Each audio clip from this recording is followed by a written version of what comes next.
2024 September 15 മുതൽ 21 വരെ, അതായത് മലയാള മാസം 1200 ആണ്ട്, ചിങ്ങം 30 മുതൽ കന്നി 5 വരെയുള്ള വാരഫലമാണ് പറയാൻ പോകുന്നത്. ആദ്യമായി മേടക്കൂറിൻ്റെ ഫലങ്ങളാണ്. അശ്വതി, ഭരണി, കാർത്തിക ആദ്യപാദം എന്നിവയാണ് മേടക്കൂറിലുള്ളത്. ഇവർക്ക് ധനസ്ഥാനത്ത് വ്യാഴവും സഹോദരസ്ഥാനത്ത് കുജനും പുത്രസ്ഥാനത്ത് ബുധനും പുത്രസ്ഥാനത്തും ശത്രുസ്ഥാനത്തുമായ ആദിത്യനും ശത്രുസ്ഥാനത്തും കളത്രസ്ഥാനത്തുമായ ശുക്രനും ലാഭസ്ഥാനത്ത് ശനിയും സഞ്ചരിക്കുന്ന സമയമാണ്. ആധ്യാത്മികമായ ജ്ഞാനം വർദ്ധിക്കും. സഹോദര ഗുണം കാണുന്നു.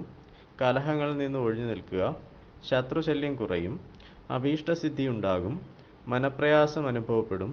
സ്ത്രീകൾ നിമിത്തം ബുദ്ധിമുട്ടുകൾ ഉണ്ടാകാം. സമ്പത്ത് വർദ്ധിക്കും. യാത്രയിൽ വളരെയധികം ശ്രദ്ധിക്കുക. ദോഷപരിഹാരാർത്ഥം സുബ്രഹ്മണ്യ പ്രീതി, ശ്രീകൃഷ്ണ പ്രീതി, ദേവി പ്രീതി എന്നിവ വരുത്തുക.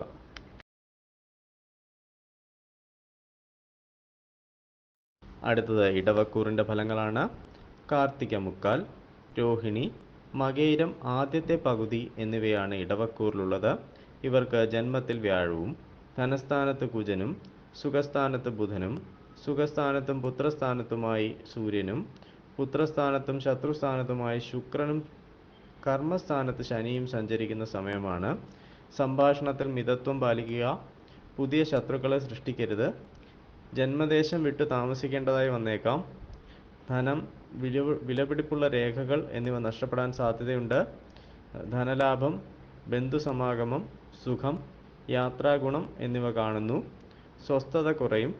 സന്താനഗുണവും ഗുരുജനപ്രാപ്തിയും ഉണ്ടാകും. അത്യധ്വാനം വേണ്ടിവരും. ദോഷപരിഹാരാർത്ഥം മഹാവിഷ്ണു പ്രീതി, സുബ്രഹ്മണ്യ പ്രീതി, ശിവപ്രീതി, ശാസ്താപ്രീതി എന്നിവ വരുത്തുക. അടുത്തത് മിഥുനക്കൂറിൻ്റെ ഫലങ്ങളാണ്. മകയിരം അവസാനത്തെ പകുതി, തിരുവാതിര, പുണർദം മുക്കാൽ എന്നിവയാണ് മിഥുനക്കൂറിലുള്ളത്. ഇവർക്ക് ജന്മത്തിൽ കുജൻ, സഹോദരസ്ഥാനത്ത് ബുധൻ, സഹോദരസ്ഥാനത്തും സുഖസ്ഥാനത്തുമായ ആദിത്യൻ, സുഖസ്ഥാനത്തും പുത്രസ്ഥാനത്തുമായ ശുക്രൻ, ഭാഗ്യസ്ഥാനത്ത് ശനി, വ്യയസ്ഥാനത്ത് വ്യാഴം എന്നിവ സഞ്ചരിക്കുന്ന സമയമാണ്. ശരീരസുഖം കുറയും. സഹോദരങ്ങളുമായി കലഹത്തിന് സാധ്യതയുണ്ട്. അനുഭവഗുണം കുറയും. സന്താനങ്ങൾക്കും ബന്ധുക്കൾക്കും അഭിവൃദ്ധി ഉണ്ടാകും. ധർമ്മപ്രവൃത്തികളിൽ തടസ്സമുണ്ടാകും. യാത്രാക്ലേശവും തൊഴിൽ തടസ്സവും പ്രതീക്ഷിക്കാം. ദോഷപരിഹാരാർത്ഥം മഹാവിഷ്ണു പ്രീതി, ശിവപ്രീതി, ശാസ്താപ്രീതി എന്നിവ വരുത്തുക.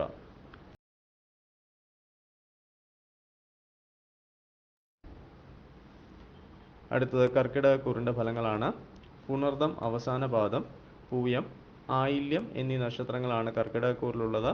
ഇവർക്ക് ധനസ്ഥാനത്ത് ബുധനും ധനസ്ഥാനത്തും സഹോദരസ്ഥാനത്തുമായ ആദിത്യനും സഹോദരസ്ഥാനത്തും സുഖസ്ഥാനത്തുമായ ശുക്രനും അഷ്ടമത്തിൽ ശനിയും ലാഭസ്ഥാനത്ത് വ്യാഴവും വ്യയസ്ഥാനത്ത് കുജനും സഞ്ചരിക്കുന്ന സമയമാണ്.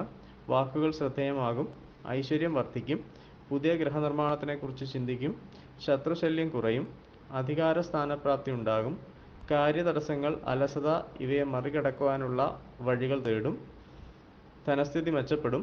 ഉഷ്ണരോഗങ്ങൾക്കുള്ള സാധ്യത കാണുന്നു. ദോഷപരിഹാരാർത്ഥം ശാസ്താപ്രീതി, സുബ്രഹ്മണ്യ പ്രീതി എന്നിവ വരുത്തുക. അടുത്തത് ചിങ്ങക്കൂറിൻ്റെ ഫലങ്ങളാണ്. മകം, പൂരം, ഉത്രം, ആദ്യപാദം എന്നിവയാണ് ചിങ്ങക്കൂറിലുള്ളത്.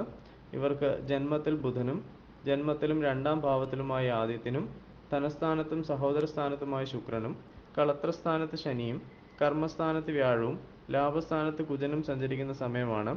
വാക്കുകൾ കരുതി ഉപയോഗിക്കുക. നയനരോഗങ്ങൾക്ക് സാധ്യതയുണ്ട്. മനപ്രയാസം വർദ്ധിക്കും. ഐശ്വര്യവും ശത്രുനാശവും ഉണ്ടാകും. എല്ലാ കാര്യങ്ങളിലും മന്ദത അനുഭവപ്പെടും. കർമ്മരംഗത്ത് അസ്വാരസ്യങ്ങൾ ഉടലെടുക്കാം.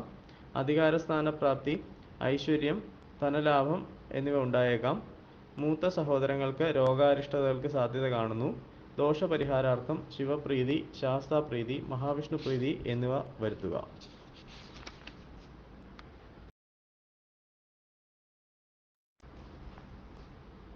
അടുത്തത് കന്നിക്കൂറിൻ്റെ ഫലങ്ങളാണ്. ഉത്രം മുക്കാൽ, അത്തം, ചിത്തിര ആദ്യത്തെ പകുതി എന്നിവയാണ് കന്നിക്കൂറിലുള്ളത്. ഇവർക്ക് ജന്മത്തിലും ധനസ്ഥാനത്തുമായ ശുക്രനും ശത്രുസ്ഥാനത്ത് ശനിയും ഭാഗ്യസ്ഥാനത്ത് വ്യാഴവും കർമ്മസ്ഥാനത്ത് കുജനും വ്യയസ്ഥാനത്ത് ബുധനും വ്യയസ്ഥാനത്തിലും ജന്മത്തിലുമായ സൂര്യനും സഞ്ചരിക്കുന്ന സമയമാണ്. ശരീരസുഖം കുറയും. ധനച്ചെലവ് കൂടും. കോപം നിയന്ത്രിക്കണം. ആലോചന കൂടാതെ ഒരു കാര്യത്തിലും എടുത്തു ചാടരുത്. ശയന സുഖാനുഭവവും മൃഷ്ടാന്ന ലാഭവും പ്രതീക്ഷിക്കാം. സുഖഭോഗങ്ങളിൽ താൽപ്പര്യം വർദ്ധിക്കും. കാര്യവിജയം ഉണ്ടാകും. കുടുംബസുഖം സിദ്ധിക്കും. ദുഷ്പ്രവൃത്തികളിൽ ആസക്തി വർദ്ധിക്കാൻ സാധ്യതയുണ്ട്. ദോഷപരിഹാരാർത്ഥം ശിവപ്രീതി, ശ്രീകൃഷ്ണപ്രീതി, സുബ്രഹ്മണ്യപ്രീതി എന്നിവ വരുത്തുക. അടുത്തത് തുലാക്കൂറിൻ്റെ ഫലങ്ങളാണ്. ചിത്തിര അവസാനത്തെ പകുതി, ചോതി, വിശാഖം മുക്കാൽ എന്നിവയാണ് തുലാക്കൂറിലുള്ളത്. ഇവർക്ക് ജന്മത്തിലും വ്യയസ്ഥാനത്തുമായ ശുക്രനും പുത്രസ്ഥാനത്ത് ശനിയും അഷ്ടമത്തിൽ വ്യാഴവും ഭാഗ്യസ്ഥാനത്ത് കുജനും ലാഭസ്ഥാനത്ത് ബുധനും ലാഭസ്ഥാനത്തും വ്യയസ്ഥാനത്തുമായി സൂര്യനും സഞ്ചരിക്കുന്ന സമയമാണ്. മൃഷ്ടാന്ന ലാഭവും ദാമ്പത്യസുഖവും ഉണ്ടാകും. സന്താനങ്ങളുടെ വിവാഹ കാര്യങ്ങളിൽ തീരുമാനമെടുക്കും. സഹോദരങ്ങൾക്ക് അരിഷ്ടത കാണുന്നു. ഭാഗ്യക്കുറവ് അനുഭവപ്പെടും. അഭിവൃദ്ധി, ഭാര്യാപുത്രലാഭം, മനസന്തോഷം എന്നിവയുണ്ടാകും. ദോഷപരിഹാരാർത്ഥം ശാസ്താപ്രീതി, ശിവപ്രീതി, മഹാവിഷ്ണുപ്രീതി, സുബ്രഹ്മണ്യപ്രീതി എന്നിവ വരുത്തുക. അടുത്ത വൃശ്ചികക്കൂറിൻ്റെ ഫലങ്ങളാണ്. വിശാഖം അവസാനത്തെ പാദം, അനിഴം, തൃക്കേട്ട എന്നിവയാണ് വൃശ്ചികക്കൂറിലുള്ളത്. ഇവർക്ക് സുഖസ്ഥാനത്ത് ശനിയും കളത്രസ്ഥാനത്ത് വ്യാഴവും അഷ്ടമത്തിൽ കുജനും കർമ്മസ്ഥാനത്ത് ബുധനും കർമ്മസ്ഥാനത്ത് ലാഭസ്ഥാനത്തുമായി സൂര്യനും ലാഭസ്ഥാനത്തും വ്യയസ്ഥാനത്തുമായി ശുക്രനും സഞ്ചരിക്കുന്ന സമയമാണ്. സുഖഹാനി അനുഭവപ്പെടും. കുടുംബസുഖം വർദ്ധിക്കും. ആരോഗ്യം കുറയും. അഭിമാനത്തിന് ക്ഷതം സംഭവിക്കും. ശത്രുനാശം, ധനവർദ്ധനവ്, കളത്രസുഖം എന്നിവയുണ്ടാകും. കർമ്മപുഷ്ടി ഉണ്ടാകും. അനുകൂലമായ സ്ഥാനമാനങ്ങൾ ലഭിക്കും. സഭയിൽ അംഗീകരിക്കപ്പെടും. വസ്ത്രാഭരണാദികൾ ലഭിക്കും. ദോഷപരിഹാരാർത്ഥം ശാസ്താപ്രീതി, സുബ്രഹ്മണ്യപ്രീതി എന്നിവ വരുത്തുക. അടുത്തത് ധനുക്കൂറിൻ്റെ ഫലങ്ങളാണ്. മൂലം, പൂരാടം, ഉത്രാടം, ആദ്യപാദം എന്നിവയാണ് ധനുക്കൂറിലുള്ളത്. ഇവർക്ക് സഹോദരസ്ഥാനത്ത് ശനിയും ശത്രുസ്ഥാനത്ത് വ്യാഴവും കളത്രസ്ഥാനത്ത് കുജനും ഭാഗ്യസ്ഥാനത്ത് ബുധനും ഭാഗ്യസ്ഥാനത്തും കർമ്മസ്ഥാനത്തുമായി സൂര്യനും കർമ്മസ്ഥാനത്ത് ലാഭസ്ഥാനത്തുമായി ശുക്രനും സഞ്ചരിക്കുന്ന സമയമാണ്. കുറച്ച് കഷ്ടപ്പെട്ടാലും വിചാരിക്കുന്ന കാര്യങ്ങൾ സാധിക്കും.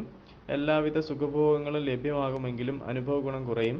മറഞ്ഞു നിൽക്കുന്ന ശത്രുക്കളെ കരുതിയിരിക്കുക. ഉദരരോഗങ്ങൾക്ക് സാധ്യത കാണുന്നു. ഭാഗ്യക്കുറവ് അനുഭവപ്പെടും. കർമ്മ പുരോഗതി ഉണ്ടാകും. സ്ഥാനമാനങ്ങൾ ലഭിക്കും. അഭിമാനം വ്രണപ്പെടുന്ന സാഹചര്യങ്ങൾ ഉണ്ടായേക്കാം. സംയമനത്തോടെ അതിനെ നേരിടുക. ദോഷപരിഹാരാർത്ഥം മഹാവിഷ്ണു പ്രീതി, ദേവി പ്രീതി എന്നിവ വരുത്തുക. അടുത്തത് മകരക്കൂറിൻ്റെ ഫലങ്ങളാണ്. ഉത്രാടം മുക്കാൽ, തിരുവോണം, അവിട്ടം ആദ്യത്തെ പകുതി എന്നിവയാണ് മകരക്കൂറിലുള്ളത്. ഇവർക്ക് ധനസ്ഥാനത്ത് ശനിയും പുത്രസ്ഥാനത്ത് വ്യാഴവും ശത്രുസ്ഥാനത്ത് കുജനും അഷ്ടമത്തിൽ ബുധനും അഷ്ടമത്തിലും ഭാഗ്യസ്ഥാനത്തുമായി സൂര്യനും ഭാഗ്യസ്ഥാനത്ത് കർമ്മസ്ഥാനത്തുമായി ശുക്രനും സഞ്ചരിക്കുന്ന സമയമാണ്. നയന രോഗങ്ങൾക്ക് സാധ്യതയുണ്ട്. വിദ്യാർത്ഥികൾ അലസത ഒഴിവാക്കണം. സന്താന ഗുണം ഉണ്ടാകും. കുടുംബസൗഖ്യം പ്രതീക്ഷിക്കാം. അധികാരികളുടെ പ്രീതിക്ക് പാത്രമാകും. ശത്രുശല്യം കുറയും. രോഗങ്ങൾ ശമിക്കും. ധനലാഭം ഉണ്ടാകാൻ സാധ്യതയുണ്ട്. ഭാഗ്യക്കുറവ് അനുഭവപ്പെടും. കാര്യവിജയം സിദ്ധിക്കും. അഭിമാനക്ഷതം സംഭവിക്കാം. ദോഷപരിഹാരാർത്ഥം ശിവപ്രീതി, ശാസ്താപ്രീതി, ദേവീപ്രീതി എന്നിവ വരുത്തുക. അടുത്തത് കുംഭക്കൂറിൻ്റെ ഫലങ്ങളാണ്. അവിട്ടം അവസാനത്തെ പകുതി, ചതയം, പൂരിട്ടാതി മുക്കാൽ എന്നിവയാണ് കുംഭക്കൂറിലുള്ളത്. ഇവർക്ക് ജന്മത്തിൽ ശനിയും സുഖസ്ഥാനത്ത് വ്യാഴവും പുത്രസ്ഥാനത്ത് കുജനും കളത്രസ്ഥാനത്ത് ബുധനും കളത്രസ്ഥാനത്തും അഷ്ടമത്തിലുമായി സൂര്യനും അഷ്ടമത്തിലും ഭാഗ്യസ്ഥാനത്തുമായി ശുക്രനും സഞ്ചരിക്കുന്ന സമയമാണ്. ശരീരസുഖം കുറയും. ഇഷ്ടജനങ്ങളെ പിരിഞ്ഞിരിക്കേണ്ടതായി വരും. ദുരിതങ്ങൾ കുറയും. ഉചിതമല്ലാത്ത ചിന്തകൾ മനസ്സിനെ ഭരിക്കും. ഉറക്കക്കുറവ് അനുഭവപ്പെടും. കലഹത്തിനുള്ള അവസരങ്ങൾ ഒഴിവാക്കുക. ദാമ്പത്യബന്ധം സുദൃഢമാകും. ധനലാഭവും ഗൃഹോപകരണങ്ങളുടെ ലബ്ധിയും ഉണ്ടായേക്കാം. ദോഷപരിഹാരാർത്ഥം ശിവപ്രീതി, ശാസ്താപ്രീതി, മഹാവിഷ്ണുപ്രീതി, സുബ്രഹ്മണ്യപ്രീതി എന്നിവ വരുത്തുക. അടുത്തത് മീനക്കൂറിൻ്റെ ഫലങ്ങളാണ്. പൂരിട്ടാതി അവസാന പാദം, ഉത്രട്ടാതി, രേവതി എന്നിവയാണ് മീനക്കൂറിലുള്ളത്. ഇവർക്ക് വ്യയസ്ഥാനത്ത് ശനിയും സഹോദരസ്ഥാനത്ത് വ്യാഴവും സുഖസ്ഥാനത്ത് കുജനും ശത്രുസ്ഥാനത്ത് ബുധനും ശത്രുസ്ഥാനത്തും കളത്രസ്ഥാനത്തുമായി സൂര്യനും കളത്രസ്ഥാനത്തും അഷ്ടമത്തിലുമായി ശുക്രനും സഞ്ചരിക്കുന്ന സമയമാണ്. എല്ലാ കാര്യങ്ങളിലും മന്ദത അനുഭവപ്പെടും. ഇഷ്ടമില്ലാത്ത ജോലികൾ ഏറ്റെടുക്കേണ്ടതായി വരും. വേണ്ടാത്ത കൂട്ടുകെട്ടുകളിൽ അകപ്പെടാൻ സാധ്യത കാണുന്നു. ശത്രുശല്യം കുറയും. ഉന്നതന്മാരുടെ പിന്തുണ ലഭിക്കും. ദാമ്പത്യസുഖം കുറയും. സ്ത്രീകൾ നിമിത്തം ബുദ്ധിമുട്ടുകൾ അനുഭവിക്കേണ്ടതായി വരാം. ദോഷപരിഹാരാർത്ഥം ശിവപ്രീതി, ശാസ്താപ്രീതി, മഹാവിഷ്ണുപ്രീതി, സുബ്രഹ്മണ്യപ്രീതി എന്നിവ വരുത്തുക.